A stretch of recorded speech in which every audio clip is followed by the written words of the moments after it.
Sejak zaman kuno, pemimpin tertinggi yang mengatur seluruh negeri ini adalah kaisar. Kaisar memiliki kekuatan supranatural terkuat yang disebut sebagai penglihatan ilahi. Penglihatan ilahi membuat kaisar dapat memprediksi masa depan. Kaisar lalu memimpin keluarganya yang juga memiliki berbagai kekuatan supranatural untuk melawan para monster. Monster merupakan para siluman dan iblis yang diciptakan oleh rasa takut hingga membawa malapetaka bagi masyarakat. Di tengah perlawanan itu, jiwa beberapa pemilik kekuatan supranatural yang gugur mengenaskan atau yang menyalahgunakan kekuatannya disegel dalam sebuah lubang serangga yang merupakan makam khusus bernama Okutsuki. Hal ini dilakukan untuk mencegah malapetaka yang mungkin terjadi di kemudian hari. Seiring berjalannya waktu, keluarga-keluarga dengan kekuatan supranatural terus melayani kaisar dan bersama-sama melindungi negara dari monster. Hal itu terus berlangsung hingga kini tercipta perdamaian dan stabilitas. Suatu malam terlihat seorang pria misterius dengan tato unik di tangannya menari-nari di Okutsuki. Beberapa segel Okutsuki pun terbuka karenanya. Mio Saimori adalah putri sulung keluarga Saimori, salah satu keluarga yang mewarisi kekuatan supranatural. Pernikahan ibu dan ayahnya adalah pernikahan politik. Pernikahan politik acap kali dilakukan di kalangan keluarga yang memiliki kekuatan supranatural untuk menjaga garis keturunan mereka semurni mungkin. Naas, tak lama setelah Mio lahir, ibunya wafat. Sang ayah kemudian menikah lagi dengan mantan kekasihnya dan melahirkan seorang putri bernama Kaya Saimori. Kaya mewarisi kekuatan yang disebut mata roh, sedangkan Mio tak mewarisi kekuatan apapun baik dari ayah ataupun ibunya. Karena tak memiliki kekuatan supranatural di keluarganya, Mio dikucilkan dan diperlakukan bak anak tiri bahkan oleh ayah kandungnya sendiri. Waktu berlalu, Mio dan Kaya yang sudah menginjak usia remaja pun ditunangkan. Keduanya ditunangkan di hari yang sama. Kaya ditunangkan dengan Koji Tatsuishi, pemuda baik hati dan berasal dari keluarga yang selevel dengan keluarga Saimori. Sementara Mio ditunangkan dengan Kyoka Kudo, pemuda yang terkenal kejam dan berasal dari keluarga yang sangat terpandang, bahkan bisa dibilang berada di atas level keluarga Saimori. Tidak seperti keluarga-keluarga lain, keluarga Kudo memiliki banyak kekuatan supranatural. Kyoka sendiri merupakan pemimpin dari pasukan khusus pemilik kekuatan supranatural. Adapun alasan Mio ditunangkan dengan Kyoka Kudo sebenarnya adalah untuk melenyapkan Mio. Kabarnya sudah banyak gadis yang ditunangkan dengan Kyoka, tapi semuanya kabur dalam 3 hari. Baik wanita maupun siluman, jika Kyoka tidak menyukainya, maka akan berakhir ditebas atau melarikan diri. Setelah resmi ditunangkan, Mio harus pindah dan menetap di kediaman keluarga Kudo. Di tempat lain terlihat seorang pria misterius sedang menerbangkan seekor burung jadi-jadian. Burung tersebut terbang dan hinggap di rumah Kyoka, mengawasi setiap pergerakan di tempat itu bagaikan CCTV. Kembali ke Mio. Mio akhirnya bertemu dengan Kyoka. Pertemuan pertama mereka sangat menegangkan. Kyoka sangat dingin pada Mio. Ia meminta Mio mematuhi semua perkataannya tanpa sanggahan. Tak ada pilihan lain, Mio hanya bisa menyetujui perkataan Kyoka. Mio juga merahasiakan bahwa dirinya tak memiliki kekuatan dari Kyoka. Ia takut jika tahu Kyoka akan mengusirnya. Malam harinya, Mio nampak gelisah dalam tidurnya. Ia bermimpi bertemu dengan ibunya, namun tak bisa mendengar ucapan penting sang ibu. Mio bangun sangat pagi dan segera menyiapkan sarapan di dapur. Di sini ia berkenalan dengan Yurie, pengurus rumah tangga keluarga Kudo. Yurie sempat terkejut dengan kehadiran Mio. Baginya, dari semua wanita yang ditunangkan dengan Kyoka, baru Mio yang mau membantunya di dapur. Dan hal itu membuat Yurie sangat senang. Di sisi lain, Kyoka secara tak sengaja mendeteksi keberadaan burung jadi-jadian dan berhasil mengembalikannya ke bentuk kertas. Ia penasaran siapakah yang berani mengirim burung itu ke kediamannya. Ia bahkan curiga pada Mio hingga dengan kasar menolak sarapan yang dibuat oleh tunangannya itu. Ia khawatir Mio memasukkan racun di dalamnya. Di markas pasukan khusus, pagi itu terjadi kepanikan besar. Sebuah benda dalam botol yang ditemukan oleh salah satu anggota pasukan khusus berubah bentuk dan menyerang mereka. Untungnya Kyoka bertindak cepat hingga berhasil mengembalikan benda itu ke bentuk semula. Segera Kyoka melaporkan hal itu ke markas pusat. Dari para atasannya diketahui bahwa benda itu disebut dengan serangga. Serangga adalah bagian dari pemilik kekuatan supranatural di Okutsuki yang tak bisa beristirahat dengan tenang. Dapat disimpulkan bahwa ada seseorang yang dengan sengaja membuka segel Okutsuki dan melepaskan banyak serangga dengan motif yang belum diketahui pasti. Selanjutnya, Kyoka diperkenalkan dengan Suruki Arata dari perusahaan dagang Suruki. Ia dikenal memiliki banyak informasi sehingga diminta membantu pemerintah menangkap pelaku yang membuka segel Okutsuki. Hari itu, Kyoka pulang sangat larut. Namun tak disangka Mio masih menunggunya. Mio meminta maaf karena sudah lancang membuatkan Kyoka sarapan tadi pagi. Bagaimanapun mereka baru kenal, dan wajar jika Kyoka mencurigainya. Mendengar itu, Kyoka entah bagaimana mulai tersentuh dengan kepolosan gadis itu. Kyoka bahkan iba melihat penampilan Mio yang menyedihkan. Mio seperti bukan berasal dari keluarga yang terkenal. Namun demikian, hal tersebut justru membuat Kyoka tertarik pada Mio. Ia mulai membuka diri pada Mio, menunjukkan kekuatannya saat menghangatkan air untuk mandi. Mio terkagum-kagum melihatnya. Malam itu, Mio kembali bermimpi buruk. Rupanya selama ini Mio memang selalu bermimpi buruk. Hal ini tentu saja tak wajar, namun Mio sendiri tak mengerti apa penyebabnya. Keesokan harinya, Mio kembali menyiapkan sarapan untuk tunangannya. Kali ini, Kyoka menikmati bahkan memuji sarapan buatan Mio. Mio sangat terharu dan sejak saat itu kegiatan ini menjadi rutinitas Mio. Di sisi lain, Kyoka nampak semakin tertarik pada Mio. Kyoka diam-diam menyelidiki latar belakang Mio dan keluarganya. Dari hasil penyelidikannya diketahui bahwa ibu Mio berasal dari keluarga Usuba yang memiliki kekuatan bisa mengintervensi pikiran orang lain. Ibu Mio, Usuba Sumi, memiliki kekuatan yang sangat luar biasa. Sayangnya Mio sendiri belum menyadari kekuatannya hingga ia sering dianiaya oleh keluarganya. Suatu hari, Kyoka mengajak Mio jalan-jalan ke kota. Ia ingin menghibur Mio yang tidak pernah keluar sejak tiba di rumahnya. Yurie mendandani Mio hingga Kyoka terpesona melihatnya. Acara jalan-jalan itu berlangsung lancar. Kyoka memperlakukan Mio dengan sangat baik. Sementara itu, di istana keadaan tak baik-baik saja. Kaisar sedang sakit parah dan dengan penglihatan ilahinya ia memprediksi akan adanya peperangan akibat segel Okutsuki yang terbuka. Ia meminta Kyoka dengan pasukan khususnya menjadi perisai untuk melindungi warga. Tuan Takahito, pewaris tahta kekaisaran berikutnya, merupakan sahabat Kyoka sejak kecil. Walau belum sempurna, ia sudah mulai mendapat penglihatan ilahinya. Berdasarkan penglihatannya itu, ia meminta Kyoka agar tidak mati. Mio menemani Yurie berbelanja bahan makanan. Tak disangka ia bertemu Kaya dan Koji. Melihat Mio, Kaya mulai membulinya. Ia mengejek Mio dengan kasar hingga Mio tak bisa berkata-kata dan jatuh lemas.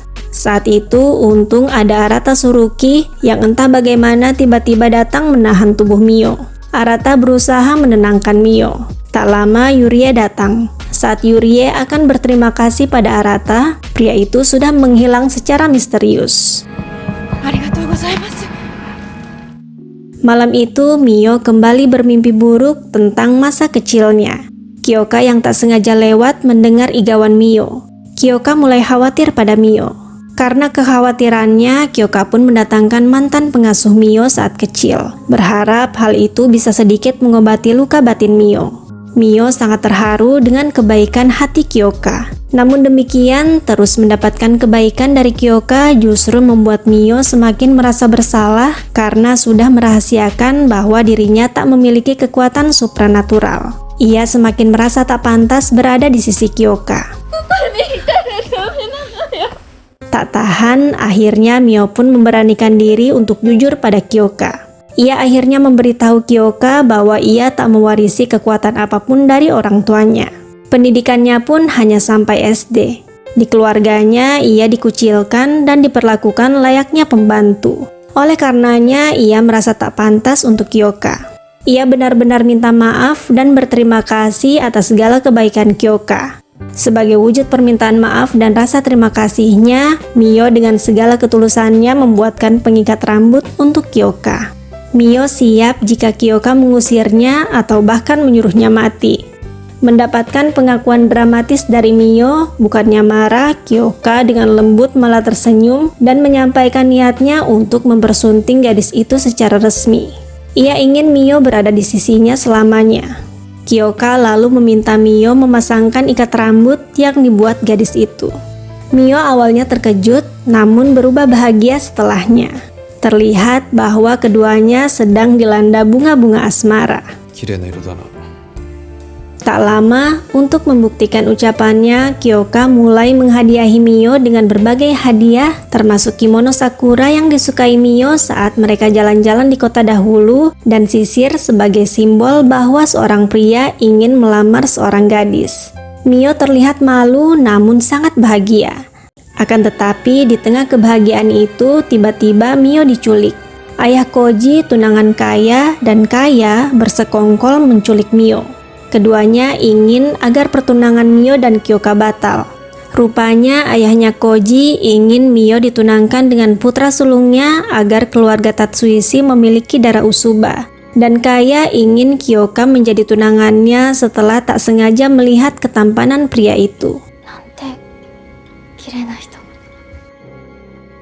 Kaya dan ibunya lalu menyiksa Mio, memaksa gadis itu membatalkan pertunangan. Koji mengetahui hal ini dan segera memberitahu Kyoka. Kyoka marah besar hingga mendatangi kediaman keluarga Saimori tempat Mio disekap. Pertarungan tidak dapat dielakkan. Tak pandang bulu, Kyoka menumbangkan semua orang yang menghalangi jalannya, termasuk ayah Mio dan Koji. Akhirnya Kyoka berhasil menyelamatkan Mio. 5 hari setelah kejadian itu, Yurie mengundang Arata ke kediaman Kudo sebagai bentuk terima kasih sudah menolong Mio tempo hari. Anehnya, Arata tahu banyak hal tentang Mio, bahkan tentang mimpi buruk gadis itu. Ia menyuruh Kyoka membawa Mio padanya jika ingin Mio tak mimpi buruk lagi. Selain itu, Arata juga menunjukkan bahwa ialah yang mengirim burung jadi-jadian ke kediaman Kudo tempo hari. Hal tersebut tentu membuat Kyoka emosi. Kyoka pun bertanya-tanya siapa sebenarnya Arata dan apa hubungannya dengan Mio. Ia segera menyelidiki Arata dan akhirnya diketahui bahwa Arata adalah anggota keluarga Usuba. Sesampainya di rumah, Kyoka mendapati Mio sedang bermimpi buruk. Kali ini mimpi buruk Mio semakin parah. Tak tahan melihat Mio menderita, akhirnya Kyoka membawa Mio pada Arata di kediaman keluarga Usuba. Di sini Mio disambut oleh para sesepuh keluarga Usuba, salah satunya adalah kakek kandung Mio. Arata sendiri ternyata adalah sepupu Mio. Untuk menyembunyikan jati diri mereka, keluarga Usuba memakai marga Suruki saat berada di depan umum. Dari kakeknya diketahui bahwa mimpi buruk Mio berasal dari kekuatan Usuba yang ada dalam diri Mio. Jika mimpi buruk itu tak dihentikan, maka mimpi itu lama-lama akan membunuh Mio. Untuk menghentikan mimpi itu, Mio harus tinggal di kediaman Usuba. Mio sangat menentang hal itu. Ia tak ingin berpisah dari Kyoka. Namun demi keselamatan Mio, Kyoka pun memerintahkan Mio tinggal di kediaman Usuba. Tak lama dari kediaman Usuba, Kyoka mendapat kabar bahwa serangga telah menyerang markas pasukan khusus. Kyoka bergegas dan mendapati bahwa sebagian besar anggota pasukan khusus sudah terinfeksi serangga. Keadaan sangat kacau. Kyoka tak sanggup melukai apalagi membunuh anggotanya. Bagaimanapun mereka adalah teman-teman Kyoka. Di kediaman keluarga Usuba, Mio tak sengaja mendengar pembicaraan kakek dan Arata tentang serangga yang mulai menyerang markas pasukan khusus. Ia berniat pergi untuk membantu Kyoka. Arata berusaha mencegahnya, namun Mio tanpa sengaja menghempas Arata dengan dahsyatnya. Mio terkejut akan hal itu. Kakeknya lalu menjelaskan bahwa Mio baru saja mengaktifkan kekuatannya. Kekuatan Mio sangat kuat dan unik. Ibunya lah yang telah menyegel kekuatan Mio karena takut Mio akan berada dalam bahaya atau dimanfaatkan oleh orang lain. Kekuatan Mio disebut sebagai kekuatan mimpi. Dengan kekuatan mimpi, Mio bisa mengajak orang lain ke dalam dunia mimpi dan alam bawah sadar. Tak peduli seberapa tangguh lawannya, Mio bisa mengendalikan mimpinya dan mencuci otaknya. Bahkan di antara para Usuba, kekuatan mimpi ini sangatlah kuat.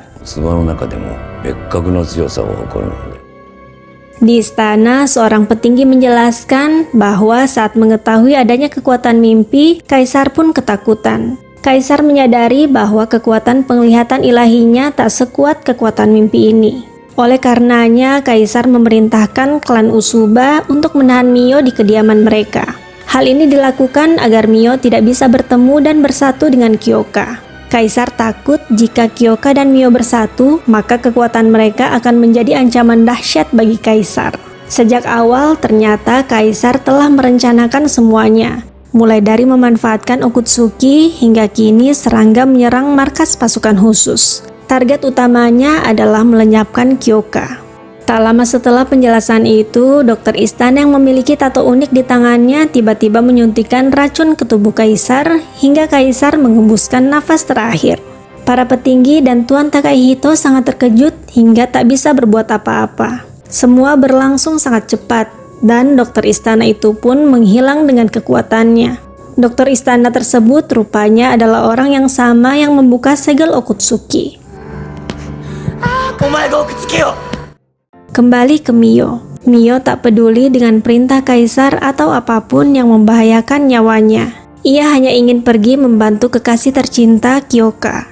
Mio berlari menuju markas pasukan khusus. Keadaan sangat kacau. Mio melihat Kyoka yang sedang bertarung namun tak sanggup membunuh bawahannya hingga posisinya tersudutkan. Dengan tekad yang kuat, Mio pun membawa semuanya ke dunia mimpi.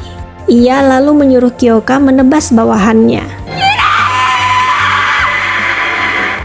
Saat Kyoka menebas bawahannya, rupanya yang ditebas adalah sukma bawahannya yang dirasuki serangga Okutsuki. Dengan begitu, Kyoka tak melukai para bawahannya.